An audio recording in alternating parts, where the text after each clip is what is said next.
La inspección y la palpación se estudiarán simultáneamente porque lo que se ve debe ser inmediatamente palpado. Fundamentalmente debe explorarse la región precordial, porque las alteraciones difusas de la caja torácica no dependen de enfermedades cardíacas. Por ese motivo, se estudiarán en el capítulo correspondiente del aparato respiratorio. Se suele sostener que para la inspección y la percusión es más útil la posición de pie o sentado. Y para la palpación y la auscultación, la posición de acostado y el médico a la derecha del enfermo. Por otra parte, los latidos cardíacos se ven mejor desde los pies de la cama. La hiperalgesia cutánea es el dolor que se despierta con la palpación suave. Puede deberse a celulitis, artritis condrocostal, herpes zóster o procesos más profundos como la pleuresía y la pericarditis, pero también puede significar angina de pecho o neurosis cardíaca. En este último caso se localiza bien en la punta, en la llamada zona poética del corazón. La angina de pecho puede también manifestarse con telotismo, esto es, con erección del pezón. En algunos procesos crónicos del pericardio suelen describirse dos signos por la presencia de adherencias. Si las mismas se establecen con el diafragma, se obtiene el signo de Wenckebach, que consiste en una proyección hacia adelante de la parte superior del hemitórax izquierdo y una depresión del abdomen. En cambio, la parte inferior del hemitórax se mantiene fija, todo ello durante la inspiración. Si las adherencias se establecen con la cara posterior del tórax, se obtiene el signo de Broadbent, que consiste en la retracción de los espacios intercostales por debajo del ángulo del omóplato durante la sístole cardíaca. La región precordial puede proyectarse hacia afuera constituyendo un abovedamiento en forma difusa o localizada. El difuso, que abarca todo el hemitórax, puede deberse a alteraciones cardíacas y extracardíacas. Las extracardíacas son fundamentalmente la sifoescoliosis, los derrames pleurales izquierdos y el neumotórax. La causa cardíaca principal es el derrame pericárdico o el agrandamiento cardíaco cuando proceden desde la infancia. En los niños, por la elasticidad del tórax, se establece el signo de Williams. Es decir, no solo se deforma la caja torácica, sino que los espacios intercostales se proyectan hacia afuera. Para ello es necesario no solo el derrame, sino también el agrandamiento cardíaco simultáneamente. El abovedamiento es localizado en los aneurismas, en cuyo caso el latido es expansivo, los tumores y el agrandamiento del tracto de salida del ventrículo derecho, esto es, del infundíbulo de la arteria pulmonar en el tercero, cuarto espacio intercostal izquierdo, como sucede en la comunicación interauricular y en la estenosis mitral. La depresión de la región precordial es siempre de causa extracardíaca. Sifoescoliosis, tórax de Zapatero, esclerosis pleuropulmonar, etc. Pero lo que es importante en el examen cardiovascular es el choque de la punta o latido apexiano y los latidos del pecho. La localización del choque de la punta depende de la edad, del hábito constitucional y de la respiración. En el tipo medio se percibe en el cuarto espacio intercostal, a 10 centímetros de la línea medio-esternal o a 2 centímetros por dentro de la línea hemiclavicular. No abarca más de 2 centímetros cuadrados, es decir, el pulpejo de un dedo. En el longilíneo, con corazón vertical, se percibe en el quinto o sexto espacio intercostal a 6 centímetros de la línea medio-esternal. Lo mismo sucede en el hombre de edad por descenso del diafragma. En el brevilíneo y en el niño de 2 a 10 años se localiza en el cuarto espacio intercostal sobre la línea medio-clavicular. En decúbito dorsal y después de los 40 años deja de percibirse. Si se percibiera a esta edad, indicaría hipertrofia ventricular izquierda, salvo que el enfermo sea muy delgado. Pero también es patológico si no se percibe antes de los 20 años. Por otra parte, puede palparse en toda persona, excepto en obesos y enfisematosos. Nunca debe afirmarse su ausencia sin colocar previamente al enfermo en decúbito lateral izquierdo y en apnea expiratoria. La respiración y los cambios de posición modifican la localización del choque de la punta. Durante la inspiración profunda, por descenso del diafragma, desciende un espacio intercostal y asciende durante una expiración forzada. Además, es más intenso porque la punta se acerca a la pared. Si este movimiento no se realiza, puede indicar parálisis diafragmática por lesión del frénico, pleuresía o peritonitis. Con los cambios de posición se desplaza, pero poco, pues el corazón está fijo dentro del tórax. Por lo tanto, si el choque de la punta se desplaza en los decúbitos laterales, no es por desviación del corazón, sino porque se modifica la dinámica del diafragma. En decúbito lateral izquierdo, al ascender el hemidiafragma izquierdo, el corazón sufre una rotación horaria y se vuelve más vertical. En decúbito lateral derecho, asciende el hemidiafragma derecho y el corazón sufre una rotación antihoraria. El choque de la punta consta de 2 movimientos que comienzan al mismo tiempo, pero presentan distinta duración. El primero es el verdadero choque de la punta, pues se debe a la contracción y por ende al endurecimiento de las cavidades del corazón y a su acercamiento a la pared torácica.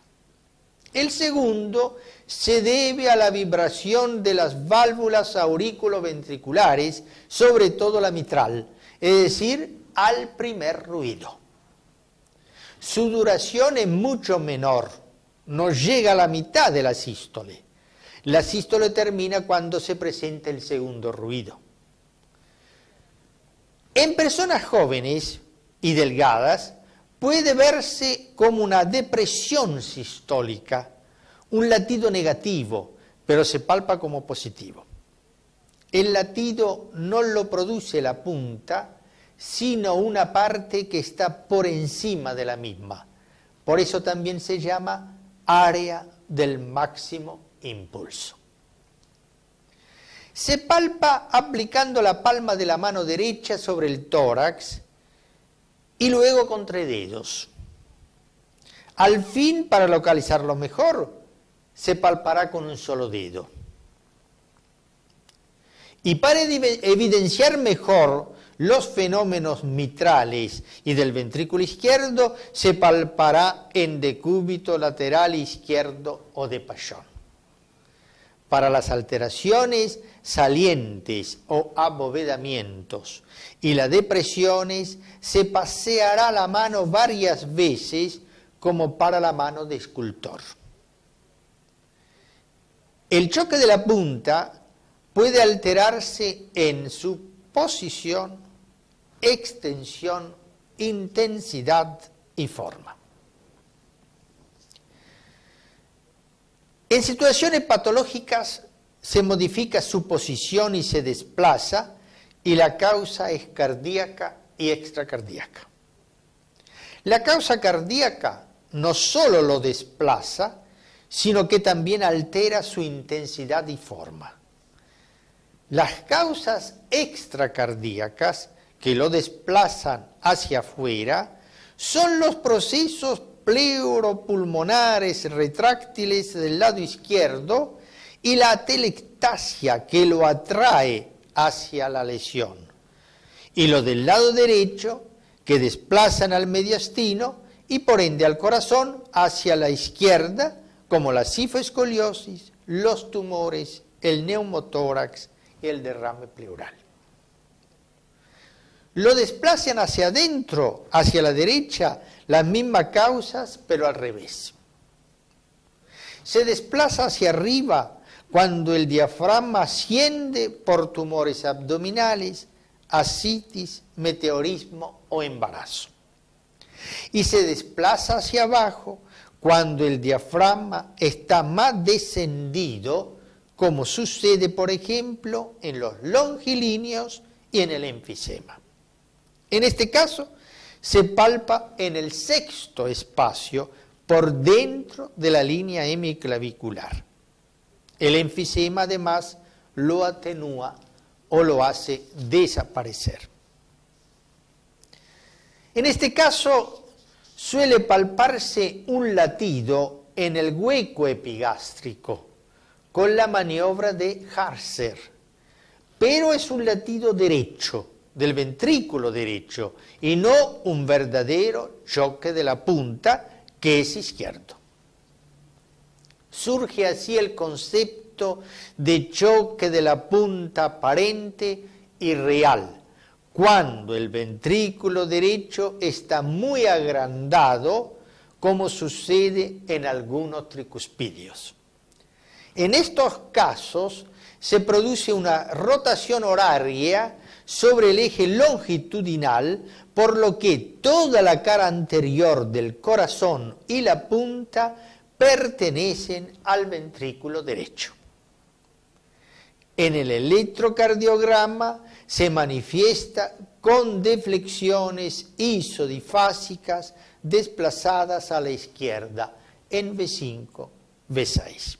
En cambio, el ventrículo izquierdo se desplaza hacia atrás. En este caso, el choque de la punta que se palpa en decúbito dorsal corresponde al ventrículo derecho, choque de la punta aparente. Para palpar el verdadero choque de la punta o choque de la punta real del ventrículo izquierdo, debe colocarse al enfermo en decúbito lateral izquierdo de Paschon.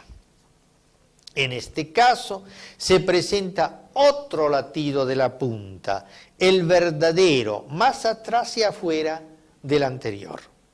Como es lógico, en el choque de la punta aparente se oyen los fenómenos tricuspidios y en el real los mitrales. Cuando crece el ventrículo izquierdo, se desplaza más hacia abajo que afuera, mientras que el crecimiento derecho lo hace más hacia afuera que abajo. Pero también lo rechazan hacia abajo los aneurismas y los tumores del mediastino.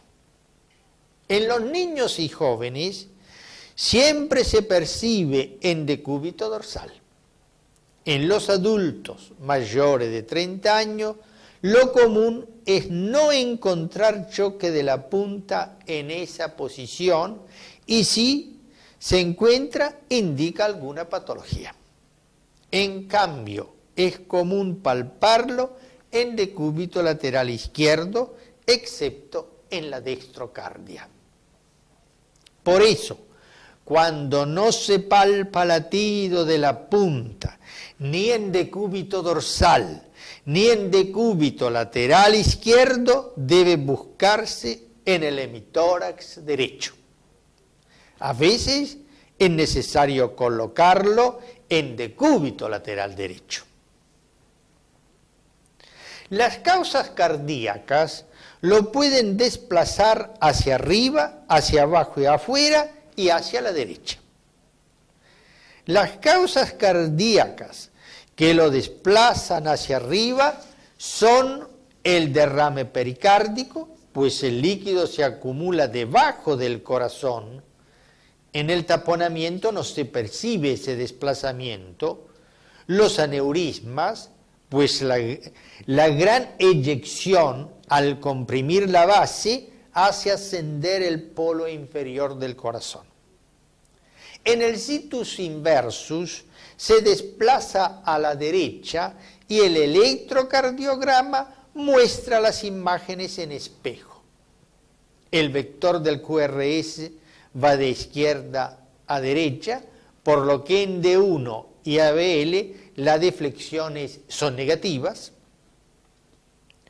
intercambiadas en D2, D3, ABR, y en las precordiales el QRS disminuye de derecha a izquierda hasta llegar a ser muy pequeño en V6, es decir, al revés del normal. Lo desvían hacia abajo y afuera los estados con agrandamiento cardíaco. La hipertrofia concéntrica lo desvía más hacia abajo que hacia afuera y puede no palparse, pues se esconde debajo del diafragma. Si al mismo tiempo la cavidad se dilata, se desplaza hacia afuera y abajo. En efecto, son signos de hipertrofia ventricular izquierda un latido apexiano no desplazado, pero sostenido, por agregarse un cuarto ruido, es la onda A del apex cardiograma. Recordar que un cuarto ruido derecho se presenta como una onda A en el flebograma yugular. Cuando el ventrículo izquierdo se dilata, el choque de la punta se desplaza hacia afuera de la línea hemiclavicular. Como se ha señalado, en la hipertrofia ventricular derecha con rotación horaria, el ventrículo derecho se acerca a la pared y el izquierdo se va atrás. Se palpa en el hueco epigástrico. Ese corazón derecho hipertrofiado se manifiesta con un latido paraesternal sostenido que se detecta con la maniobra de Dressler, esto es, colocando el talón de la mano en la parte inferior e izquierda del esternón. O con la maniobra de Harzer, esto es, colocando el pulgar por debajo del sifoides. También se acompaña de cuarto ruido, pero no se muestra con una onda A en el apex cardiograma, porque se interpone el esternón y se muestra con una onda A gigante en el flebograma yugular. Como ya hemos señalado, en decúbito lateral izquierdo de Paschon aparece otro choque de la punta, el real, del ventrículo izquierdo. Quiere decir que la hipertrofia se revela con una mayor contracción, un choque de la punta sostenido por agregarse un cuarto ruido y disminución de la compliance ventricular. Esa menor compliance, esto es, menor distensibilidad diastólica, impide un buen llenado diastólico inicial. Para que el llenado inicial sea correcto, se necesita una mayor contracción auricular, que completa ese llenado ventricular. De ahí la presencia del cuarto ruido. Resumiendo, el cuarto ruido del ventrículo derecho se ve como onda A gigante en el flebograma yugular y el del ventrículo izquierdo como una onda A en el ápex cardiograma. Cuando la causa que hipertrofia y dilata deteriora la función contráctil, aparece insuficiencia cardíaca por fallo de bomba, con aumento de la presión telediastólica y disminución de la fracción de eyección, y por ende del volumen minuto y congestión venosa. En la insuficiencia izquierda a nivel pulmonar, disnea, estertore por edema, y en la insuficiencia derecha en el sistema venoso sistémico, las venas cavas, con turgencia yugular, pulso venoso, hepatomegalia, ascitis y edema periférico. El estudio radiológico y electrocardiográfico muestra los agrandamientos ventriculares respectivos. Vemos aquí el agrandamiento del ventrículo izquierdo en radiología. Y en el electrocardiograma el índice de Sokolov, mayor de 35 milímetros, es decir, S en V1 más R en V5. Este perfil radiográfico muestra el agrandamiento ventricular derecho, pues contacta con el esternón en una valvulopatía mitroaórtica. Y en el electrocardiograma la imagen RSR' en V1 como si fuera un bloqueo de rama derecha.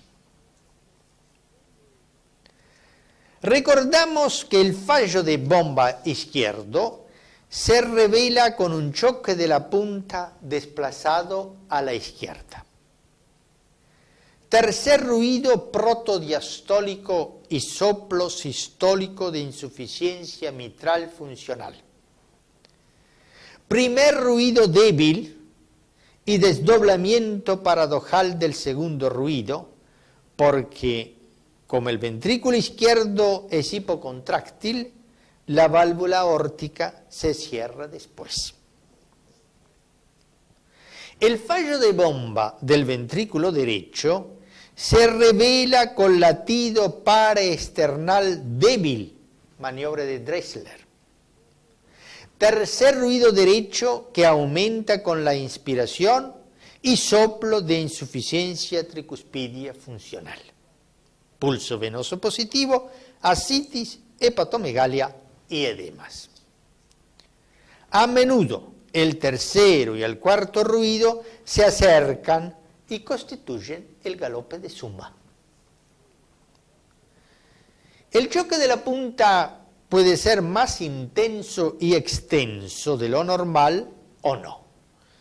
Normalmente ocupa el espacio del pulpejo de un dedo, 1 centímetro cuadrado.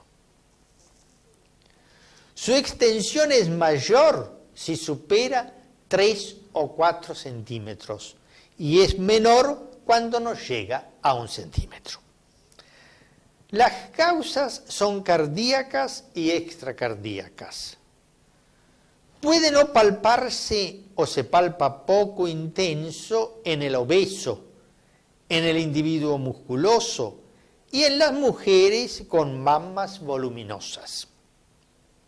Si el estudio radiológico muestra el corazón agrandado y el choque de la punta no se palpa, puede indicar insuficiencia cardíaca por las contracciones más débiles, o derrame pericárdico o enfisema pulmonar. Las causas extracardíacas que aumentan la intensidad y la extensión del choque de la punta son aquellas que acercan la punta del corazón a la pared, como sucede con los tumores retrocardíacos, el síndrome de la espalda recta, columna recta, el meteorismo, la ascitis, que también lo desplazan hacia arriba. Entre las causas cardíacas hay que señalar en primera instancia todas aquellas que aumentan la energía contráctil del miocardio, como sucede con las emociones, el esfuerzo muscular, el hipertiroidismo, la taquicardia paroxística y la hipertrofia del ventrículo izquierdo. En la hipertrofia concéntrica es intenso y sostenido, más prolongado, pues se acerca al segundo ruido y no está desplazado. Si la cavidad también se dilata, contacta más con la pared y se desplaza. En la hipertrofia concéntrica, por sobrecarga sistólica o depresión, como sucede en la estenosis aórtica y en la hipertensión arterial, es más intenso porque aumenta la poscarga. Además de intenso, dura más, es sostenido. En cambio, en la insuficiencia mitral es intenso, pero breve, porque existe sobrecarga diastólica o de volumen. Y en la insuficiencia aórtica, que también presenta sobrecarga diastólica del ventrículo izquierdo, el choque de la punta es intenso y sostenido, porque a diferencia de la insuficiencia mitral, la insuficiencia aórtica durante la sístole tiene dos válvulas de escape, la aórtica y la mitral. En este caso, es decir, la insuficiencia aórtica, por mayor contacto de la punta con la pared, el choque es más intenso y sostenido y se llama choque en cúpula de bar, pues empuja la mano, como dice Cosio, como si lo hiciera una bola de billar. En la insuficiencia mitral, el tiempo de eyección es menor, como consecuencia del reflujo hacia la aurícula izquierda. Por ese motivo, el choque de la punta es intenso y breve, rápido o célere, no sostenido, y el pulso radial, parvus y célere. En la extrasistolia es más intenso en el latido que viene después de una extrasístole, pues en este momento, por el intervalo más largo, el llenado es mayor. En el bigeminismo se sucede un choque de la punta intenso con otro poco intenso. El de menor intensidad es el extrasistólico y el más intenso el que viene después. También es intenso en el bloqueo auriculoventricular completo. El choque de la punta es menos intenso en la insuficiencia cardíaca y en la pericarditis constrictiva. También puede modificarse su forma o carácter. Puede dar la sensación de levantamiento y luego de choque, como si se soltara un resorte debajo de la mano, cuando se palpa también el primer ruido intenso, como sucede en la estenosis mitral. La vibración del primer ruido supera el latido del choque de la punta. Otras veces, el choque de la punta, en vez de manifestarse como un solo latido, llamado ictus cordis, se manifiesta como latido doble, tremor cordis. En este caso, un latido es intenso y corresponde a la sístole ventricular, y el otro es menor y se debe a la diástole.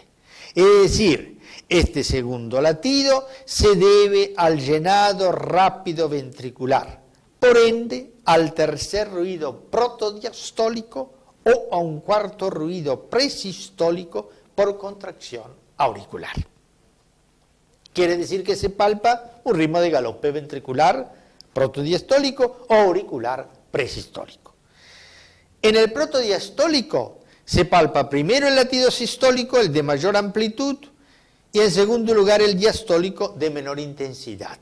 En el presistólico se palpa primero el de menor amplitud y luego el más fuerte.